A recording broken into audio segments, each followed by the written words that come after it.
আসসালামু আলাইকুম দর্শক, শুভেচ্ছা নিন। লন্ডন থেকে স্বাগত জানাচ্ছি আমি কাজী হেমায়েতুদ্দিন মিশন। নমস্কার, আমি তরুণ ঘোষ। আপনাদের প্রধানমন্ত্রী তারেক রহমান তিনি কবে যাচ্ছেন চায়না, মালয়েশিয়া হয়ে? তিনি বোধহয় 21 তারিখ মালয়েশিয়া যাচ্ছেন। সেখান থেকে 22 তারিখ রাত্রিবেলায় চায়না উড়ে যাচ্ছেন। 23 তারিখ তিনি নামবেন। চায়নায় কার সঙ্গে দেখা করবেন উনি জানেন, কারণ চায়নার যিনি বিদেশ মন্ত্রী ওয়াং ই, তিনি তো ভারতে আসছেন 23 তারিখ, 22-23 উনি থাকবেন ব্রিক্স নিয়ে কথা বলতে।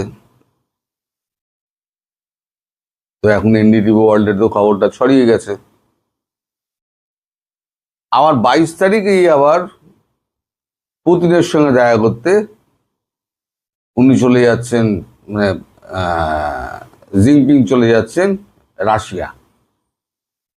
সেখান থেকে উত্তর কোরিয়া যাবেন কিম জং উনের সঙ্গে দেখা করতে। সেখান থেকে 29 তারিখ ফিরবেন। তাহলে বিদেশ মন্ত্রীও রইল না, ওদের প্রেসিডেন্ট উনি তো রইলেন না। তো কার সঙ্গে দেখা করতে যাবেন? কোন রাষ্ট্রীয় তো আমন্ত্রণ পত্র নেই, তাহলে কার সঙ্গে দেখা করতে যাবেন? আমাদের এখানে ব্রিক্সের যেটা বলেছিলাম, যেটা নিয়ে আমাদের মার্কিন যুক্তরাষ্ট্রের এত চিন্তা, ব্রিক্স নিয়ে এই যে এত ঝুঁকে পড়া ভারতের ভেতরে পেছনে, ভারতকে সঙ্গে চাই, সেটা হচ্ছে আরআইসি এবং ব্রিক্স দুটো আটকাতে।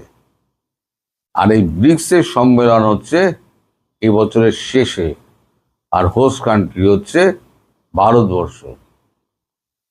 তাই এখানে এসে তিনি প্রধানমন্ত্রীর সঙ্গে দেখা করবেন, তিনি অজিত দোভালের সঙ্গে দেখা করবেন, তিনি বিদেশ মন্ত্রীর সঙ্গে দেখা করবেনই। এখন যখন দুই মাথা যখন এখানে,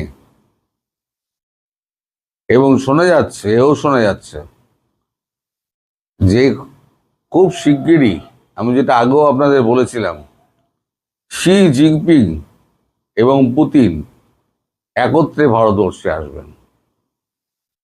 ডেট এখনো ঠিক হয়নি, কিন্তু একত্রে ভারতবর্ষে আসবেন। এটা ব্রিক্সের আগেই হবে, হয়তো সামনের মাস কিংবা তারপরের মাস। দুই রাষ্ট্রপ্রধান এবং আমাদেরও প্রধানমন্ত্রী, তাদের সকলের ডেট ম্যাচ করবে, টাইম ম্যাচ করবে, সেখান থেকে তো ঠিক হয়। তো তার সিকিউরিটি অ্যারেঞ্জমেন্ট আছে, ওই দেশের রাশিয়ার সিকিউরিটি অ্যারেঞ্জমেন্ট, বেজিং এর সিকিউরিটি অ্যারেঞ্জমেন্ট, আমাদের সিকিউরিটি অ্যারেঞ্জমেন্ট। আর বিদেশি অতিথি এলে তাদের অন্যরকম সিকিউরিটি সিস্টেম হয়, তো সেগুলো করতে সময় লাগবে। তাহলে তারেক রহমান যাবেন কোথায়? আর একটা কথা হলো, এই এই যে মার্কিন যুক্তরাষ্ট্র এই যে পাশ থেকে সরে যাচ্ছে, আরো ঝুঁকে পড়বে। যখনই দেখবে চায়নার প্রেসিডেন্ট যখনই এখানে চলে এসছেন, পুতিনও চলে এসছেন, তিনি আরো ঝুঁকে পড়বেন, মোদির সামনে হাত পা জুড়ে ফেলবেন। তাহলে তো চায়নারও তো সাপোর্ট পাবেন না। আর পাকিস্তানের কি অবস্থা এই দেখুন। পাকিস্তানের স্বরাষ্ট্রমন্ত্রী খাজা আসিফ তিনি বলছেন আমাদের টয়লেট পেপারের মতো ইউজ করে ফেলে দিয়েছে।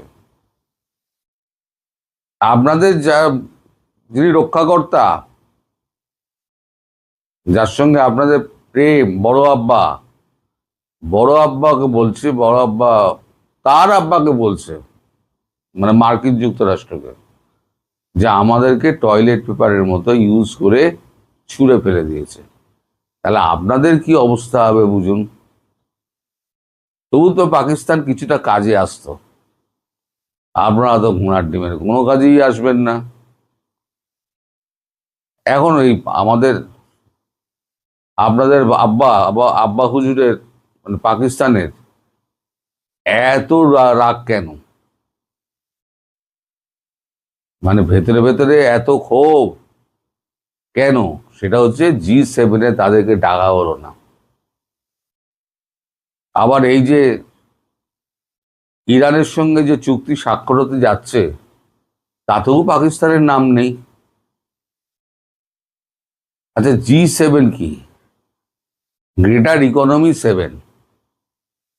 মালদার পার্টি ওখানে গিয়ে ফুর্তি করে, কথা বলে, মালের কথা হয়, এই বেউসা হবে, ওই বেউসা হবে। আপনারা তো কি বেউসা করবেন? পাকিস্তান, আপনার বড় আব্বার যে আব্বা হুজুর, তার ফাটা পকেট, আপনাদেরও ফাটা পকেট। তো ওখানে তো ভিখারিদের জায়গা নেই, ওখানে মালদার মানুষের জায়গা আছে। ইন্ডিয়ার পয়সা আছে, ইন্ডিয়া যাবে, বিজনেসের কথা বলবে, টাকা ফেলবে, মাল নেবে। ওসব ক্রেডিট লাইন ফাইন হয় না, টাকা ফেলবো, মাল দাও। পাকিস্তানের টাকা নেই, তাই কেউ টাকা দেয় না। আপনাদেরও টাকা নেই, কেউ টাকা দেয় না। তো আপনাদের যদি আব্বা হুজুরের এই অবস্থা হয়, তাহলে আপনাদের কি অবস্থা হবে বুঝতে পারছেন? মার্কিন যুক্তরাষ্ট্র আপনাদের জন্য কি করবে? তবু তো পাকিস্তান আমেরিকার জন্য অনেক কিছু করেছে, তাই আমেরিকা অনেক টাকা পয়সা দিয়েছে। সৌদি আরবের জন্য করেছে, সৌদি আরব টাকা দিয়েছে, দুবাই টাকা দিয়েছে, কাতার দিয়েছে। তাতেও আব্বা হুজুরকে ছুঁড়ে ফেলে দিয়েছে। আর আপনারা তো গোলাম বানিয়ে নিয়েছে, আপনার তো কোনো অসুবিধেই নেই ছুঁড়ে ফেলতে। টয়লেট পেপারও নয়, খবরের কাগজ সাফ করে ফেলে দেবে। আপনাদের জন্য সত্যি মায়া হয়। আপনারা এই পাকিস্তান মনে করেন, পাকিস্তান পাকিস্তান করে চেঁচান, পাকিস্তান আপনাদের বাঁচাবে, তুর্কি নাকি আপনাদের বাঁচাবে। একটা ধমক দেবে মার্কিন যুক্তরাষ্ট্র, ওই এরদোগান না, ও সমুদ্রে ঝাঁপ দেবে, বা 42 তলা যে বিল্ডিংটা হয়, সেই বিল্ডিং এর ওপর থেকে ঝাঁপ দেবে ভয়ের চোটে। আপনাদের পাশে কেউ নেই, কেউ নেই, আশপাশ দেখবেন। আর শেখ হাসিনার ফেরার দিন খুব এগিয়ে আসছে, খুব তাড়াতাড়ি এগিয়ে আসছে। কারণ মার্কিন যুক্তরাষ্ট্র যদি এখানে সদর্থক ভূমিকা পালন করে, তাহলে কিকের পর কিক, কিকের পর কিক, কিকের পর কিক, এই কিকে সব আপনারা বেরিয়ে চলে যাবেন। সেই দিকেই যাচ্ছে আমার মনে হচ্ছে, যেরকম হাবভাব দেখছি। দেখুন আপনারা কি করবেন। এই জামাত, বিএনপি, এরা কি করবে? পৃথিবীর কোথায় যাবে, কোথায় গিয়ে আশ্রয় নেবে? এখনো পর্যন্ত আমেরিকা কিন্তু এই তারেক রহমানের ওপর থেকে কিন্তু সেই যে ব্ল্যাকলিস্টেড করে দিয়েছে, এখনো কিন্তু তোলেনি, এখনো তোলেনি। প্রধানমন্ত্রী হয়ে গেছে, এখনো তোলেনি। তারা কেউ চেনেই না, পাত্তাই দেয় না। আবার গিয়ে লন্ডনে ওই খুবরি পায়রার খোপে গিয়ে আবার তাকে ঢুকে বসে থাকতে হবে। এত খাল খনন হইল রে, কি হইব? জলই যদি না থাকে, তাহলে খালে জলটা বইব কি করে? জলের জন্য যে দরকার যেটা, সেটা হচ্ছে আপনার এখানে এসে গঙ্গা চুক্তি নিয়ে কথা বলা। আসল জিনিসে আপনাদের মন নেই, আপনারা লোক দেখানো কাজ করেন। খাল খনন হচ্ছে, একদিকে ভালো, পরিবেশ ভালো হচ্ছে, কিন্তু অন্যদিকে আবার যে মানুষগুলোকে উচ্ছেদ করছেন খাল খননের নামে, তাদের কথা একটু ভাববেন। আসসালামু আলাইকুম রহমতুল্লাহি ওবরকাতুহু। সম্মানিত দর্শক, কয়েকটি বিষয় নিয়ে আলোচনা করব। প্রথম বিষয়টা হলো, হঠাৎ করে শেখ হাসিনা একদম চুপচাপ হয়ে গেছেন গত এক সপ্তাহ ধরে, যেটিকে আমি খামোশি বলার চেষ্টা করছি, বা খামোশি কেন বলার চেষ্টা করলাম সেটা নিয়ে পরে বলবো। কিন্তু তিনি চুপচাপ হয়ে গেছেন, এবং গত এক সপ্তাহের মধ্যে তিনি ছোট্ট একটা অডিও ক্লিপে সংক্ষিপ্ত একটা বক্তব্য দিয়েছেন, 3 মিনিটের, not more than that. Very concrete, উৎসাহব্যঞ্জক আওয়ামী লীগের যারা লোকজন তাদের জন্য, আর আওয়ামী লীগের যারা প্রতিপক্ষ রয়েছে তাদের জন্য অশনীয় সংকেত। এগুলো একটা পার্ট। দ্বিতীয় যে পার্ট, সে পার্টটি হলো এই ঢাকা শহরের মহাখালীতে ছাত্রলীগ একটা অভিনব মিছিল করেছে। সেখানে রীতিমতো অঝরে ককটেল বৃষ্টি হয়েছে। আওয়ামী লীগ যে সময়টাতে রাজপথে ছিল ইফেক্টিভ পলিটিক্যাল পার্টি রূপে, হরতাল, অবরোধ, ককটেল, গাড়ি পোড়ানো, পেট্রোল বোমা মারা, এই জিনিসগুলো আওয়ামী লীগের সঙ্গে মানে এমনভাবে যেন আম এবং দুধ যেভাবে মিশে যায়, আওয়ামী লীগের আন্দোলন মানেই হরতাল, ভাঙচুর, জ্বালাও পোড়াও ইত্যাদি সব কিছু। আর তাদের মুখের জোর এত বেশি, তারা যখন ক্ষমতায় আসে তখন বিএনপি এবং জামাতকে যে ভাষায় গালাগালি করে এবং যেভাবে দায়ী করে, সেই তুলনায় বিএনপি তখন মানে রীতিমতো বেকুব হয়ে বসে থাকে। তারা মানে ওই আওয়ামী লীগের মুখের কাছে, সোপার কাছে, the power of speaking, narrative তৈরি করার মতো তাদের যে ক্ষমতা রয়েছে, সেই ক্ষমতার কাছে বিএনপি এবং জামাত এখনো পর্যন্ত শিশু। আপনি এই সময় দেখেন তো, এই গত 2 বছরে বিএনপির বিরুদ্ধে, জামাতের বিরুদ্ধে, এনসিপির বিরুদ্ধে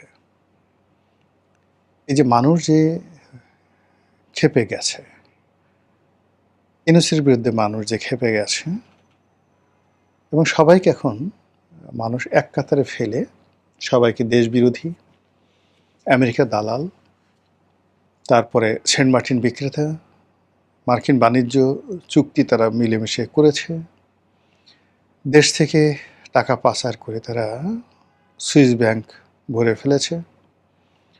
এবং এটা শুধু কথা নয়, 2025 সনের যে সুইস ব্যাংকের যে রিপোর্ট, সেই রিপোর্ট অনুযায়ী সেখানে বাংলাদেশি যারা টাকা আমানত রাখে, সেই আমানতের পরিমাণ বেড়েছে 41% প্রিভিয়াস ইয়ারের চাইতে। তাহলে বোঝার চেষ্টা করুন যে 2025 সনে যারা ক্ষমতায় ছিলেন তারা কি পরিমাণ টাকা বাংলাদেশ থেকে পাচার করে সুইস ব্যাংকে রেখেছেন, এবং সেই লোকগুলো কারা? তারা তো নিঃসন্দেহে মানে আওয়ামী লীগের লোক নয়। তো এই বিষয়গুলো ইন অ্যাডভান্স 2024 সনের আগস্ট সেপ্টেম্বর গেছে, নভেম্বর মাস থেকে আওয়ামী লীগ প্রচার করে আসছে ইউনূস সুদখোর, ইউনূস দুর্নীতিবাজ, ইউনূস ধাপ্পাবাজ, এনসিপি মানে যা যা করেছে। আজ এই সমাজে বলতে গেলে এই আওয়ামী লীগের প্রচার এবং প্রোপাগান্ডার কারণে পুরো জিনিসটি একত্র একেবারে আলু ভর্তা হয়ে গেছে। অর্থাৎ আমেরিকার দালালি করতে গিয়ে এখানে আপনি বিএনপি, জামাত এবং ইউনূস, এনসিপি তাদেরকে আলাদা করতে পারবেন না, কিন্তু তাদের মধ্যে আলাদা সত্তা হয়তো আছে, কিন্তু আওয়ামী লীগ তাদেরকে একত্র করে ফেলেছে। আর দেশপ্রেমিক বলতে যা বোঝায়, এটা সঙ্গতির কারণে আপনি যখন দেশ বিক্রি করবেন, দেশপ্রেমিক কাদের নাম আসবে? এই যে ন্যারেটিভটা তারা তৈরি করেছে ইন্টেলেকচুয়াল লেভেলে।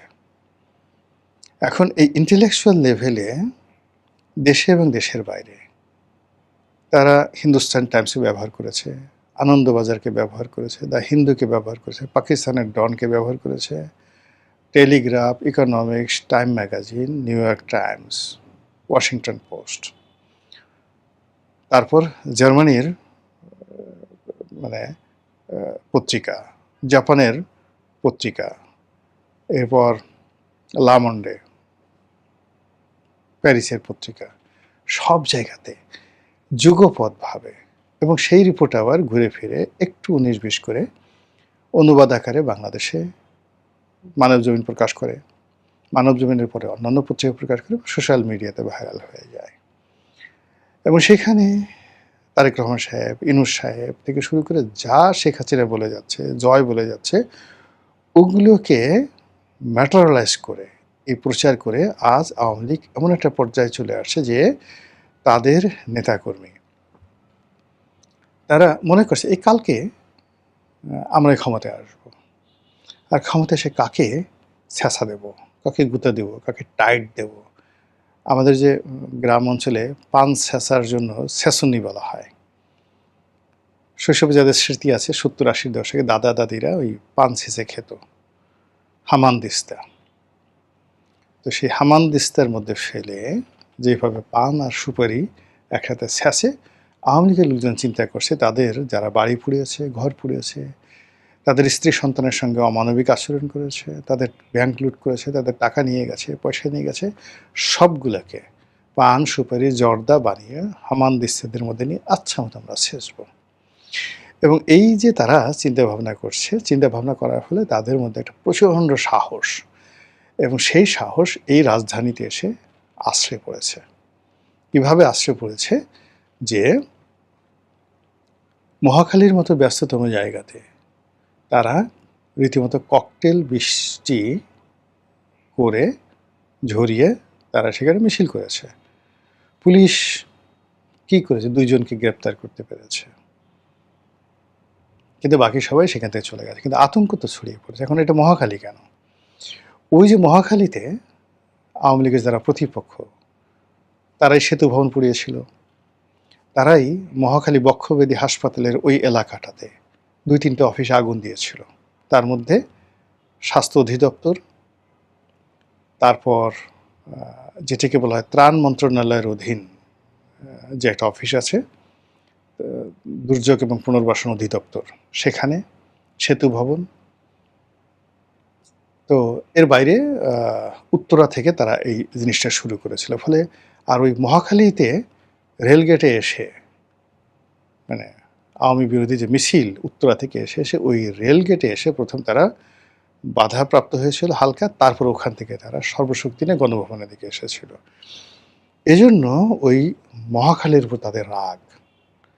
ওই মহাখালীতে তারা কারা কারা এই কাজ করেছে, কী কাজ করেছে, ফলে ওই মহাখালীকে তারা টার্গেট করে তারা এগোচ্ছে। এবং আমাদের রাজনীতিতে মহাখালী কিন্তু অত্যন্ত গুরুত্বপূর্ণ। এই মহাখালীতে বিএনপি কিন্তু বি চৌধুরীকে দাবলানি দিয়েছিল, এবং সেই রেল লাইন দিয়ে বি চৌধুরী, প্রয়াত B Chowdhury, doctor AQM Badruddoza Chowdhury, তার ছেলে মাহিবি চৌধুরী, তারা সেই রেল লাইন দিয়ে, মহাখালী রেল লাইন দিয়ে যেভাবে ভো দৌড় দিয়েছিলেন, এটা একটা ইতিহাস। এবং ওই মহাখালী রেলগেটের কাছেই নিউ ডিএইচএস আছে, যেখানে কর্নেল অলি আহমেদ বীর বিক্রম বসবাস করেন, বীরুত্তম বা বীর বিক্রম।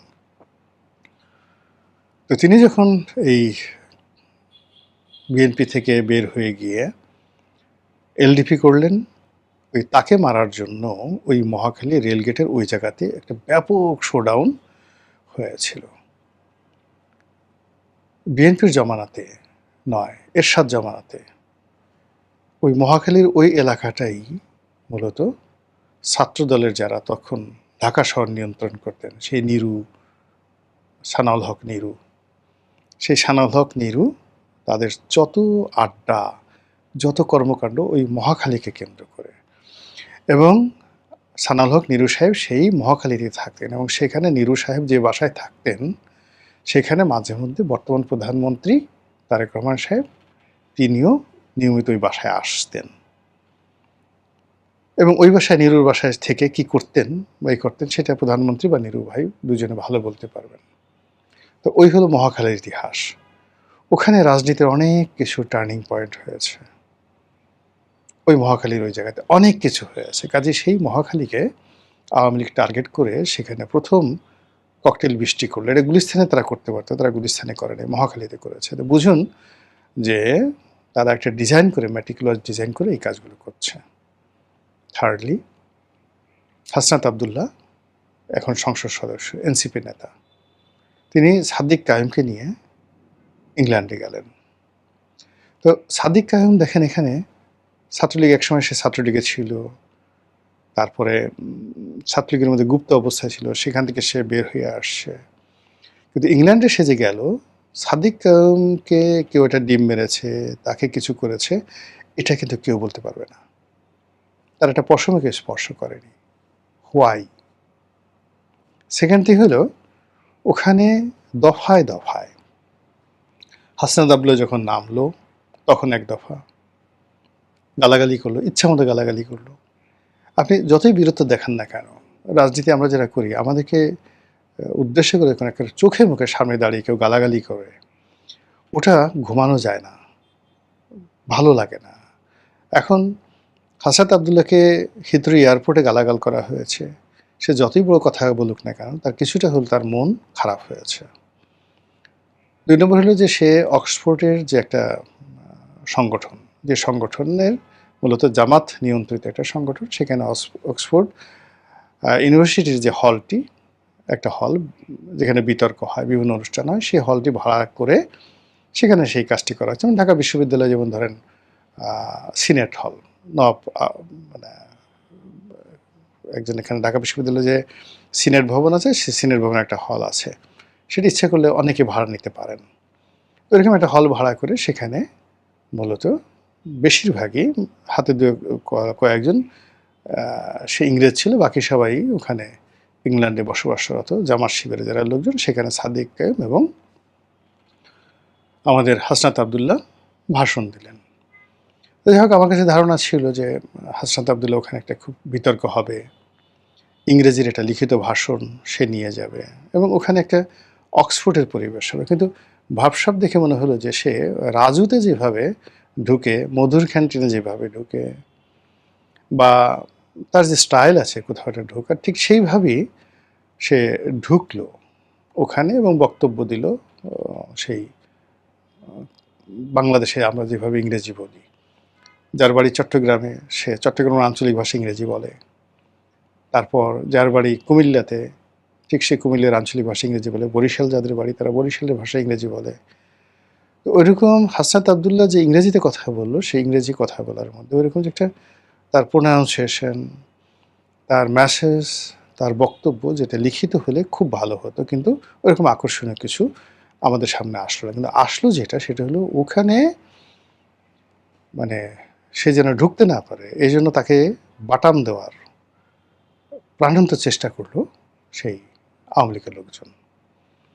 এবং সেই কাজ ফেরানোর জন্য এনসিপির যারা লোকজন আছে তারা প্রাণান্ত চেষ্টা করলো। কিন্তু যে দৃশ্য আমরা দেখলাম, যে আওয়ামী লীগের লোকদের বাটাম থেকে বাঁচার জন্য হাসনাত আবদুল্লাহ এক দফা দৌড় দিল এবং তাকে ডিম মারার চেষ্টা করলো। ডিম গায়ে লাগলো না, কিন্তু সে আওয়ামী লীগ লোকদেরকে টিটকারি করলো একটা ডিম দেখিয়ে, লাল রঙের একটা ডিম দেখে। ভালো কথা, মনে করলাম যে এখানেই হয়তো তার শেষ হবে। কিন্তু পরবর্তীতে একটা ভিডিও, ওটা কি এআই করা না সত্য না মিথ্যা আমি জানি না, সেটা হলো সে রাস্তাতে হাঁটছিল, ওই অবস্থাতে আবার তাকে আক্রমণ করেছে আওয়ামী লীগের জন্য। এইবার তাকে আচ্ছা মতো ডিম মারা হয়েছে, ঘ্যাটা ডিম। এবং সেই ডিমের হাত থেকে বাঁচার জন্য সে কি যে দৌড়, বহু দৌড়। এখন স্পষ্ট তার চেহারা বোঝা যাচ্ছিল না, কিন্তু আওয়ামী লীগের লোকজন বগল বাজাচ্ছে, দিয়েছে আচ্ছা মতো। আর তাকে তো যে গালি দেয় আওয়ামী লীগের লোকজন বা অন্যান্য যারা তার বিরোধী পক্ষ যে গালি দেয়, সেই গালিগুলো দিয়ে পুরো ফেসবুক ফাটিয়ে ফেলছে। এই যে তিনটি ঘটনা, এই তিনটি ঘটনার নিয়ে আওয়ামী লীগের মধ্যে ভীষণ রকম তোলপাড় চলছে। এবার প্রথম অংশে ফিরে আসি এবং সংক্ষেপে বলে বক্তব্য শেষ করব। শেখ হাসিনা কেন হঠাৎ চুপ হলেন? তাকে কি কেউ হঠাৎ চুপ থাকতে বলেছে? খামোশি অর্থাৎ চুপ হয়ে যাওয়া, এবং তাকে কেউ অনুরোধ করা, ধমক দেওয়া, বলা যে আপনি এই মুহূর্তে একটু চুপ থাকেন, এটাকে বলা হয় খামোশ বা খামোশি। ধমক শুনে চুপ হয়ে যাওয়া। আর যদি আপনি নীরব হয়ে যান, সাইলেন্স, সেই সাইলেন্স হলো অন্য একটা অর্থ। You are gathering, refuelling yourself under meditation. আর হলো যেটা হলো আরেকটা হলো মৌনতা, উদাসীনতা, নীরব হয়ে যাওয়া। কিন্তু শেখ হাসিনার ক্ষেত্রে আমি খামোশি শব্দটা ব্যবহার করলাম এই কারণে যে তার যারা আপনজন আছেন তারা নিঃসন্দেহে বলছেন যে আপনি তো অনেক বলেছেন, অনেক করেছেন, এখন একটু কয়েকদিনের জন্য একটু হালকা চুপ থাকেন, দেখেন আমরা কি করি। আপনার পার্ট, ইউ হ্যাভ ডান এ লট, আপনি আমাদের জন্য অনেক কিছু করেছেন, এখন আমরা কিছু করি, এরপরে আপনি বলেন। এবং তার প্রেক্ষিতে এই যে মহাখালীতে যে ঘটনা ঘটছে, এবং এখন বাংলাদেশে রেড অ্যালার্ট জারি করা হয়েছে। আওয়ামী লীগের যে প্রতিষ্ঠা বার্ষিকী, সেই প্রতিষ্ঠা বার্ষিকীতে যে কোনো অকারেন্স ঘটতে পারে, যে কোনো সহিংসতা ঘটতে পারে। এই জন্য সরকার ভয় পাচ্ছে, সরকার সতর্ক হচ্ছে, এই জন্য সারা দেশে রেড অ্যালার্ট জারি হয়েছে। ইট মিনস আপনি আওয়ামী লীগকে নিষিদ্ধ করেছেন, ছাত্রলীগকে নিষিদ্ধ করেছেন, কিন্তু তাদের আতঙ্ক আপনাকে তাড়া করে ফিরছে, ভূতের চাইতেও বেশি ভয় পাচ্ছেন। সাপের চেয়ে বেশি ভয় পাচ্ছেন, রাক্ষসের চেয়ে বেশি ভয় পাচ্ছেন, খোক্কসের চেয়ে বেশি ভয় পাচ্ছেন। আর এই যে আপনার যে ভয় বা আমাদের যে ভয়, এই ভয়ই আওয়ামী লীগের মধ্যে খুশির নাচন তৈরি করে ফেলেছে। মহান আল্লাহ আমাদের সবাইকে হেদায়েত দান করুন, হেফাজত করুন। আসসালামু আলাইকুম রহমতুল্লাহি ওয়া বারাকাতুহু।